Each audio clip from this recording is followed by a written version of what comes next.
లూకాసు వార్త 8వ అధ్యాయము 22వ వచనము. మరి ఒకనాడు ఆయన తన శిష్యులతో కూడా ఒక దోణి ఎక్కి సరస్సు అద్దరికి పోదుమని వారితో చెప్పగా వారు ఆ దోణిని త్రోసి బయలుదేరిరి. వారు వెళ్ళుచుండగా ఆయన నిద్రించెను.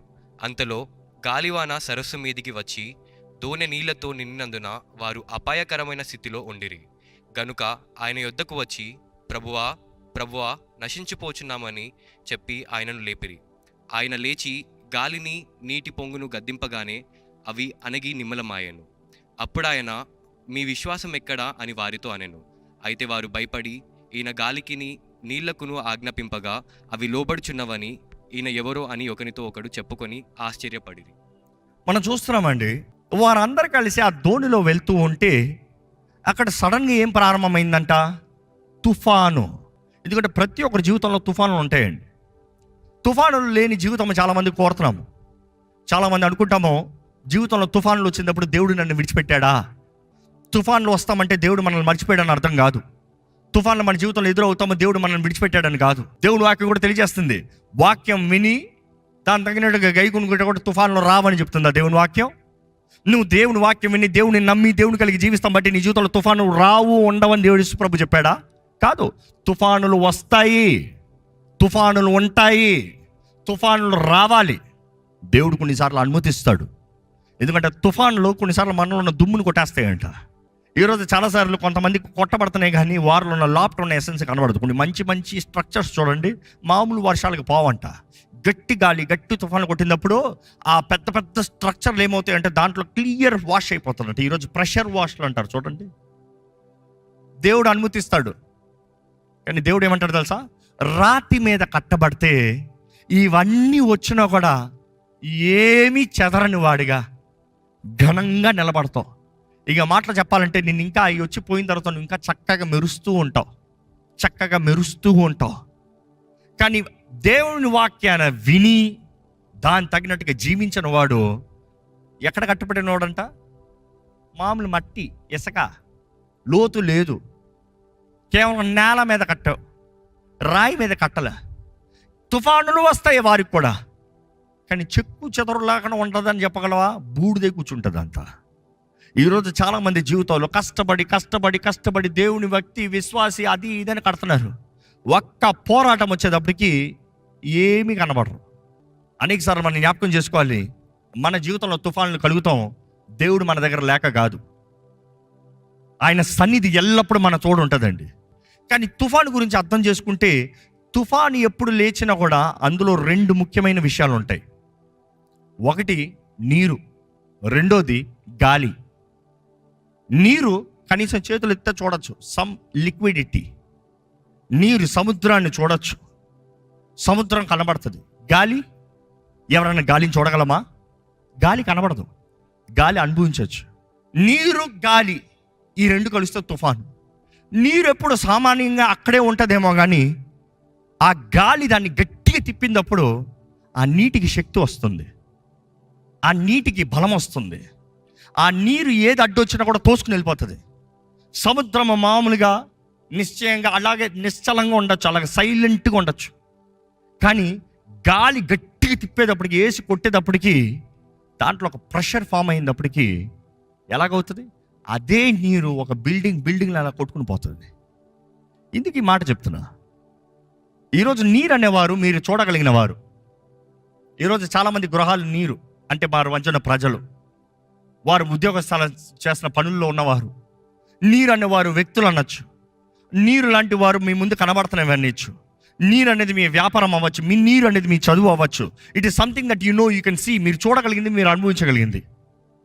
కానీ ప్రతి నీరుకి శక్తి వస్తుందంటే, ప్రతి నీరు తుఫాన్ లాగా మీ మీదకి లెగుస్తుందంటే అక్కడ ఒక గాలి ఉంది, జాగ్రత్త. ఆ గాలి ఎవరో కాదు, దురాత్మ, అపవాది. ఎలాగ దాడి చేద్దామా పొంచి ఉన్నాడు, ఎలాగ సమాధానాన్ని పాడు చేద్దామా పొంచి ఉన్నాడు. దోణి నీటిలో ఉంది, కానీ ఆ దోణి నీరు మామూలుగానే ఉంది. ఆ నీరు సహకారాన్ని బట్టి ఆ దోణి వెళ్తుంది. ఎంత దోణి అన్న నీరు లేకపోతే కొంచెం కూడా కదలదు. ఈ నేల మీద పెట్టి ఎంతనో ఎండిపోస్తుందా అంటే సహాయపడే నీరే విరోధంగా తిరుగుతుందంట, జాగ్రత్త. అంటే మనకి సహాయపడే వారే మనకు విరోధంగా లెగుస్తారంట, జాగ్రత్త. మనల్ని ఆదరించి సహకరించి ముందుకు తోసేవారే మన శత్రువులుగా మారతారంట. జాగ్రత్త. మీ జీవితంలో ఎప్పుడన్నా మీరు ప్రేమించిన వారు, మీ పక్షాన ఉన్న అన్నవారు, నా వారు అన్నవారే మీకు విరోధంగా తిరిగిన వారు ఉన్నారా? అలాంటి సమయంలో ఏం చేస్తున్నామండి? మన వారు అన్నదప్పుడు, మన పక్షాన అన్నదప్పుడు, నా వ్యాపారం, నా బలము, నా సహాయం అన్నది మనకు విరోధంగా లేసినప్పుడు మనం ఏం చేస్తున్నాం? సామాన్యంగా ఏం చేస్తామంటే వారిని దూషించుకుంటున్నాం, తిరిగి దూషిస్తున్నాం, తిరిగి గొడవలు పెట్టుకుంటున్నాం, తిరిగి సమాధానాన్ని పాడు చేసుకుంటున్నాం. ఈరోజు ఎంతోమంది వారి చేతులారా అజ్ఞానాన్ని బట్టి దేవుడు వారికి ఇచ్చిన సహాయాన్ని అపవాది మీ వైపు రేపినప్పుడు గ్రహించుకోకుండా నాశనం అయిపోతున్నాం. నీరు లేకపోతే దోణి వెళ్ళదు. ఆ దోణి నీరు కలిసినప్పుడు చక్కగా వెళ్తుంది. ఈరోజు మన జీవితాల్లో కుటుంబాల్లో సమాధానం కలిగి ఉండలేదండి. భార్యాభర్తల మధ్య ఐక్యత కనబడతలేదండి. కుటుంబాలు కట్టబడతలేదండి. తల్లిదండ్రుల బిడ్డల మధ్య ఐక్యత లేదండి.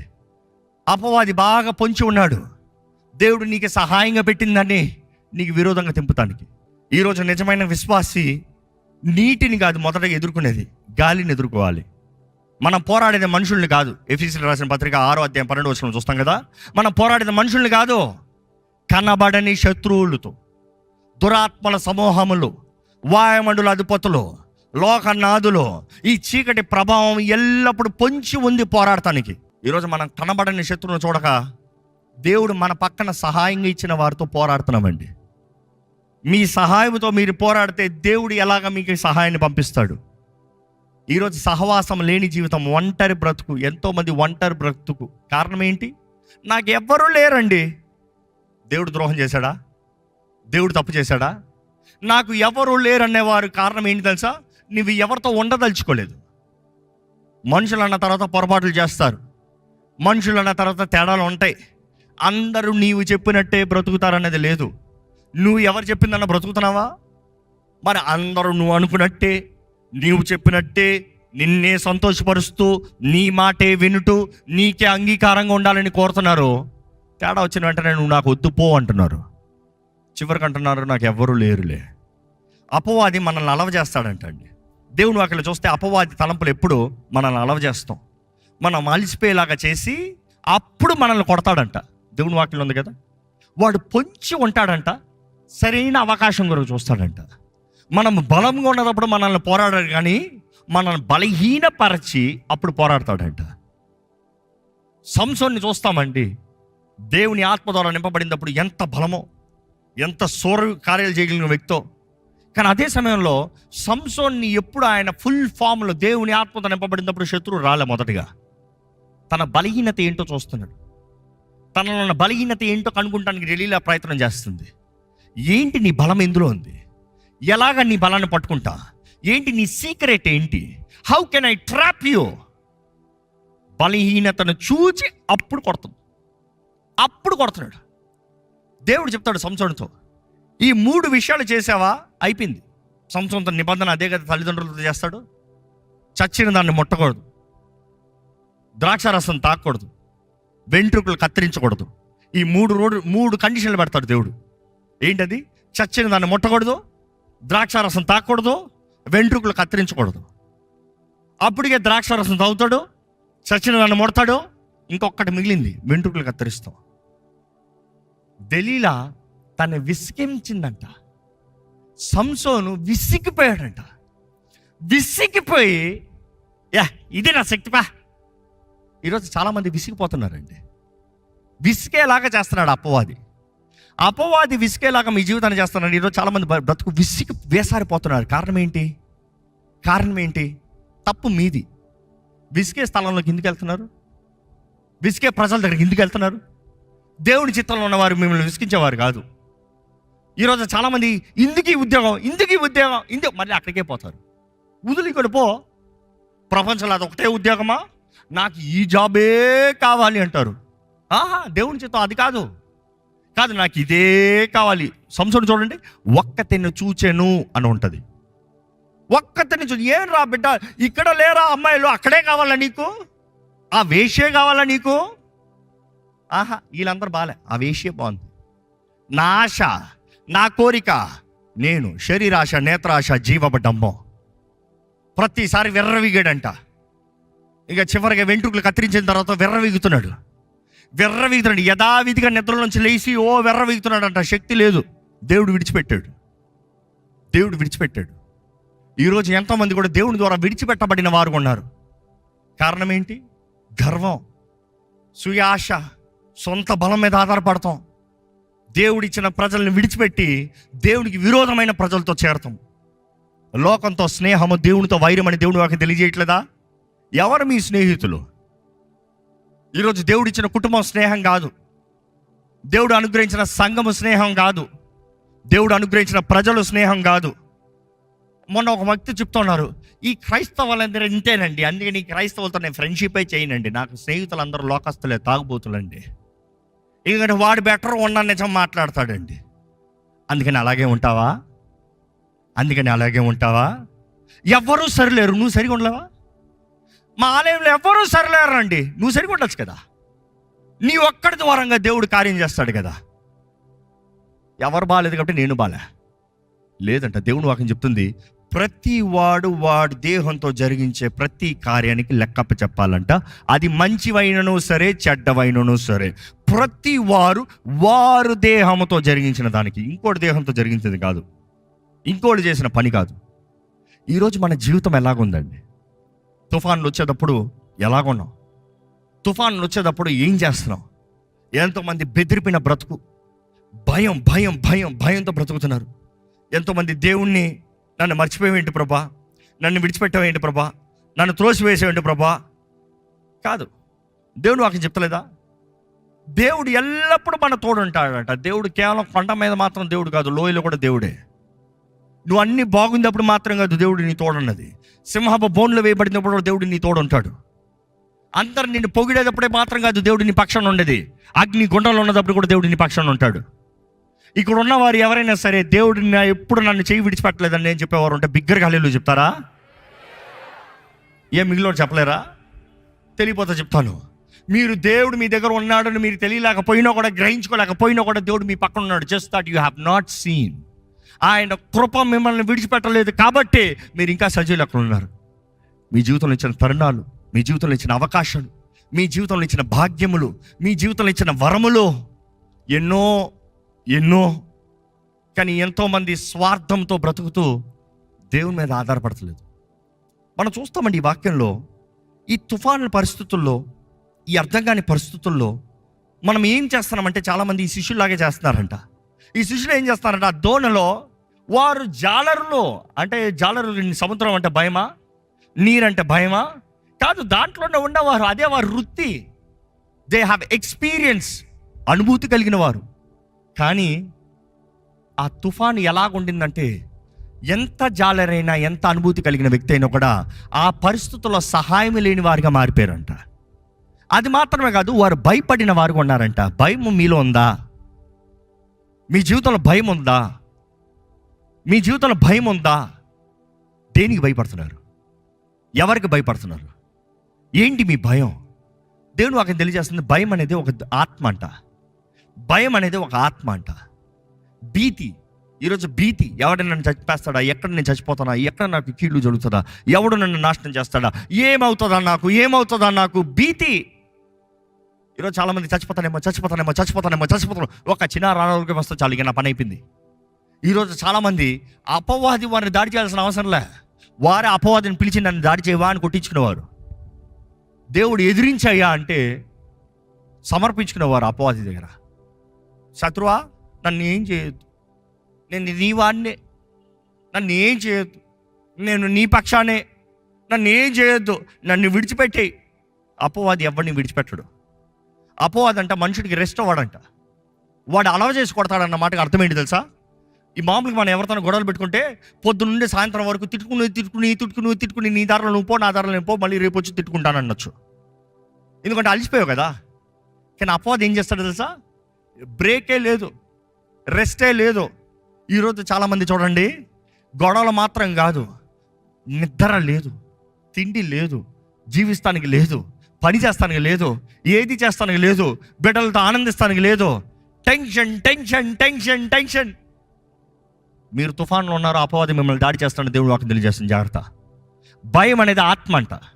దేవుని వాక్యం చెప్తుంది, పిరికి తన ఆత్మని మీకు ఇవ్వలేదు కానీ శక్తియు ప్రేమయు ఇంద్రియ నిగ్రహం అనే పరిశుద్ధాత్మని ఇచ్చాడంట. పరిశుద్ధాత్మను కలిగిన వారు భీతిగా బ్రతకరండి. దేవుని గౌరవించేవారు దేనికి భయపడాల్సిన అవసరం లే. నరుడు ఏం చేయగలుగుతాడు? మనుషుడు ఏ పాటి వాడు? సర్వశక్తిమంతుడైన దేవుడు నీ పక్షాన నీలో ఉంటే, నాలో ఉన్నవాడు లోకంలో ఉన్నవాడు కన్నా గొప్పవాడు అని నువ్వు చెప్పగలిగితే దేనికి భయం? ఈరోజు భయపడుతున్నారండి. ఈ శిష్యులు కూడా, ఈ పామరులు, ఈ చేప పట్టేవారు కూడా ఈ జాలరులో భయపడిపోతున్నారంట. భయపడిపోయి కేకల గోల, ఆ తుఫాన్లో గోలలో యేసుప్రభును లేపి యేసుప్రభుతో అడుగుతున్నారంట, ఏమని? కనుక ఆయన యుద్ధకు వచ్చి, ప్రభువా నశించిపోవచ్చున్నామని చెప్పి నశించిపోచున్నామో. ఈరోజు చాలా మంది కూడా ఇలాగనే మాట్లాడుతున్నారు. క్రీస్తు రక్తం ద్వారా ముద్రించబడి దేవుని బిడ్డలుగా మార్చబడిన తర్వాత దేవుని చేతుల్లో ఉన్నవారు, ప్రభువా నువ్వు నా పక్కన ఉన్నావు కానీ నేను నశించిపోతున్నానయ్యా, ప్రభువా నీతో నేను ఉన్నాను కానీ నేను దీన్ని బిడ్డను కానీ నేను నశించిపోతున్నానయ్యా, నేను నశించిపోతున్నాను. జీవం మరణం నాలుక వశం. ఏంటి మనం మాట్లాడేది? ఏంటి మన నోట్ల మీద ఉన్న మాటలు? పొద్దుట లేస్తే చాలామంది నోటుల్లో శాపపు వచనాలే, ఇళ్లల్లో శాపపు వచనాలే, కుటుంబాల్లో శాపపు వచనాలే. తల్లిదండ్రులు బిడ్డల్ని శపిస్తూనే ఉంటాడు. ఇంకా ఏం బాగుపడతాడండి? చిన్నప్పటి నుండి ఆ బిడ్డని నువ్వు పనికి రావరా.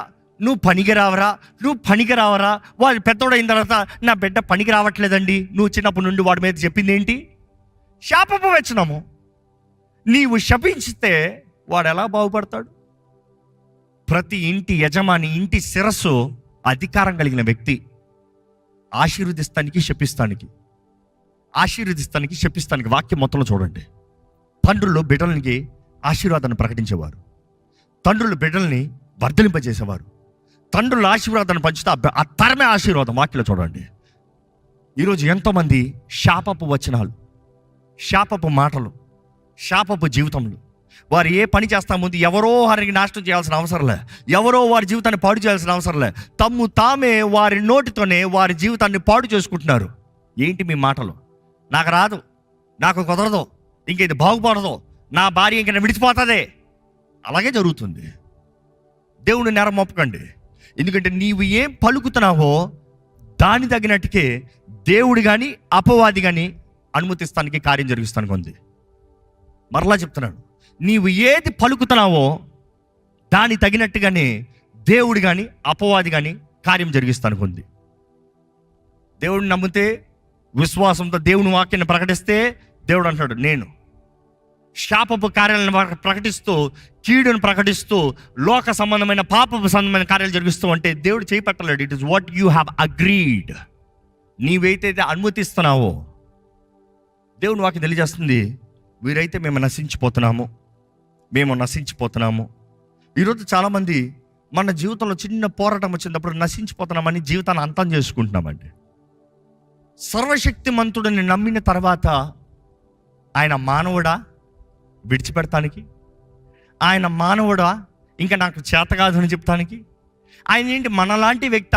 నాకు చేయగలిగినంత చేశాను, ఇంకా నా వల్ల కుదరలేదు, నీ దారి నువ్వు చూసుకొని చెప్తానికి? దేవుడు ప్రేమించే దేవుడు ఎవరిని విడిచిపెట్టడు. ఆయన విడిచిపెట్టాడండి. ఆయన నమ్మిన వారిని ఆయన విడిచిపెట్టడు. ఆయన శ్రమల్లోకి నడిపిస్తాడేమో, విడిచిపెట్టడు. అగ్నిలోకి నడిపిస్తాడేమో, విడిచిపెట్టడు. అవమానాన్ని అనుమతిస్తాడేమో, విడిచిపెట్టడు. మనుషులు మనల్ని అవమానపరిచినప్పుడు దేవుడు నోట్ చేసుకుంటున్నాడంట. చూద్దాం, నా బిడ్డని ఇలా అవమానపరుస్తావా?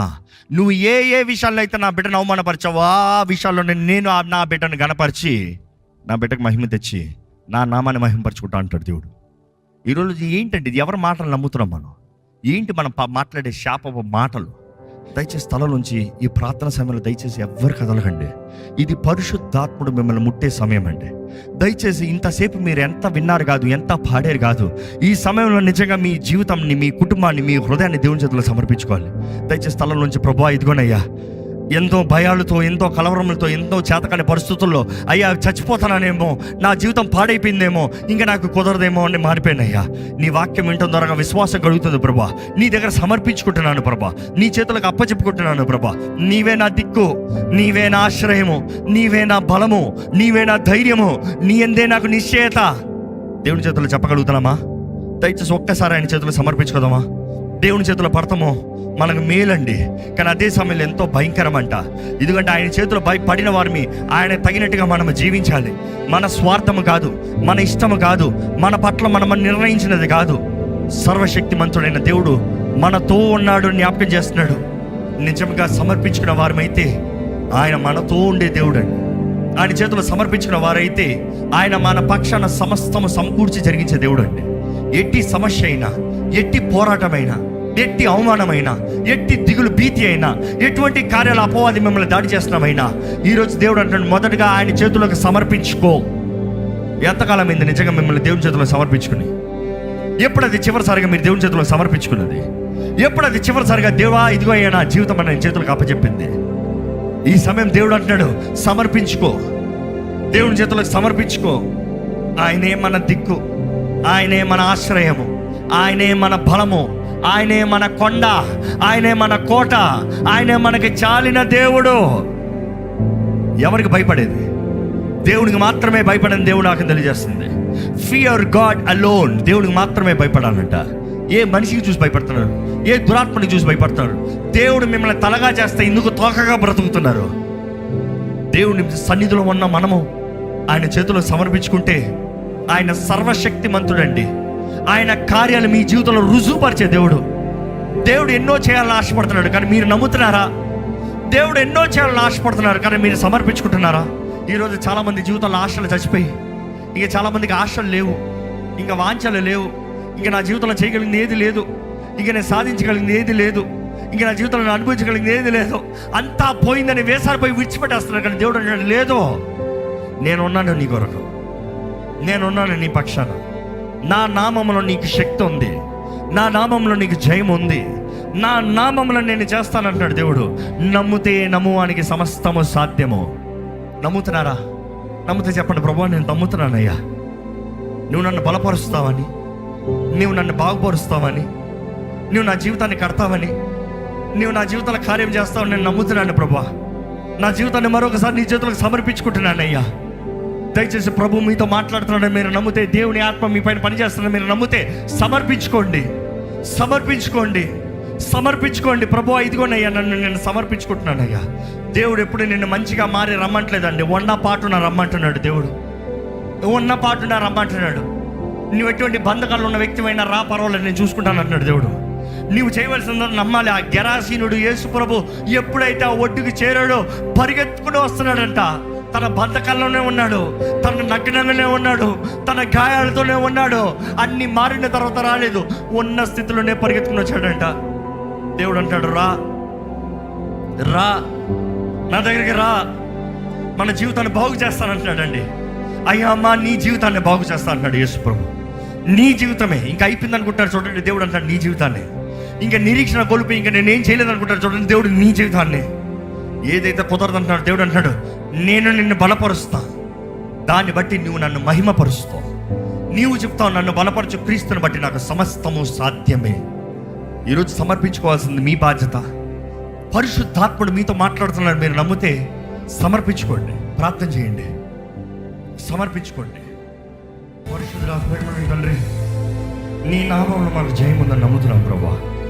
ఇక్కడ ఎవరెవరైతే తమ్ము నీ చేతిలో సమర్పించుకుంటున్నారు, ఎవరెవరైతే తమ్ము నీ ముందు తగ్గించుకుంటున్నారు, ఎవరైతే యేసయ్యా అని కేక వేస్తారు, ఎవరైతే నీ శక్తి కోరుతూ, నీ ఆశ్రయాన్ని కోరుతూ, నీ దాగు స్థలముగా నీ దగ్గరగా చేరుతున్నారు, వారి జీవితంలో నీవు కావాల్సిన శక్తి దయచేయ. నీ రక్తంలో మాకు జయం ఉందని నమ్ముచున్నాము ప్రభా. నీ రక్తము ద్వారా మమ్మల్ని కడగమని వేడుకుంటున్నాను ప్రభా. నీ రక్తము ద్వారా మమ్మల్ని శుద్ధీకరించి మనం వేడుకుంటున్నామయ్యా. నీ రక్తము ఏ పాపంలోనే కడిగివేస్తుంది. ప్రతి పాపాన్ని కడిగివేసి పరిశుద్ధపరిచేది నీ రక్తము మాత్రమే ప్రభా. నీ రక్తంలో జయం ఉంది, యేసు రక్తంలో జయం ఉంది. నమ్మిన వారు ధైర్యంగా చెప్పండి, యేసు రక్తము జయమని చెప్పండి. యేసు రక్తము జయము. నా ప్రభు యేసు రక్తము జయము, నా కొరకు సిలువలో కార్చిన యేసు రక్తము జయము, ఆయన గాయాల ద్వారా చిందించిన రక్తము జయము. అవును, యేసు నామములో జయము, యేసు రక్తంలో జయము. ఆయన గాయాల దూరంగా మనకి స్వస్థత ఉంది. ప్రభువా, మేము నమ్ముచున్నామయ్యా, నీ గాయాల దూరంగా మాకు స్వస్థత ఉంది. ఇక్కడ ఉన్నవారిని చూడు ప్రభా, ఎటువంటి పరిస్థితులు ఉన్నవారు ఉన్నారో నువ్వు ఎరుగున దేవుడు అయ్యా. చూడయ్యా, ప్రేమ కలిగిన దేవా చూడయ్యా, ఆదరించే దేవా చూడు ప్రభా, దర్శించే దేవా చూడు ప్రభా, లేవనెత్తే దేవా చూడు ప్రభా, కృప కనికరములు కలిగిన దేవా చూడు ప్రభా. అయ్యా, నీ పక్షాన నీ బిడ్డల వాగ్దానము ద్వారాగా, నీ నిబంధన ద్వారాగా నీ ప్రజలుగా పిలబడుతున్న వారిని చూడు ప్రభా. నీ బిడ్డలను అవమానపరిచే దేవుడు కాదు, నీ బిడ్డలను విడిచిపెట్టే దేవుడు కాదు, నీ బిడ్డలను త్రోసివేసే దేవుడు కాదు, నీ బిడ్డల జీవితాన్ని పాడు చేసే దేవుడు కాదయ్యా, మేలు చేసే దేవుడివే. మా పట్ల మేలైన తలపులు కలిగి ఉన్నావు కానీ కీడైన తలపులు కాదు ప్రభా. నమ్ముచున్నామయ్యా దేవా, నీ ప్రజల్ని నీ రక్తంలో ముద్రించబడిన వారిని ఏ దుష్టుడు మొత్తానికి వీల్లేదు ప్రభా. మా గమ్యంలో మేము చేరాలయ్యా, నీవు నిర్ణయించిన స్థలాలకి మేము చేరాలయ్యా, నీవు నిర్ణయించిన జీవితాలు మేము బ్రతకాలి ప్రభా. నీ వాగ్దానము మా జీవితంలో నెరవేరాలని వేడుకుంటామయ్యా, నీ తలంపులు మా జీవితంలో నెరవేరాలని వేడుకుంటాము ప్రభా. ఇక్కడ ఎవరైనా సరే అపవాది ద్వారా కురంగతీయబడిన వారు, దాడి చేయబడిన వారు, బాధించి కట్టబడిన వారు ఉంటే దేవా, నీ సన్నిధిలో నీ నామములో కలిగిన విడుదలని ఇప్పుడే నజరేయుడైన యేసు నామములో విడుదల కలుగునుగా అక్కడ ప్రకటిస్తున్నాము.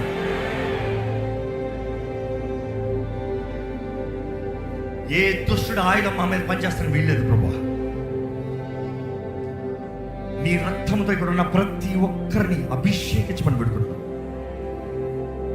ఈ సమయం ఈ స్థలమంతా నీ రక్తముతో ముద్రించమని పెడుకుంటాను.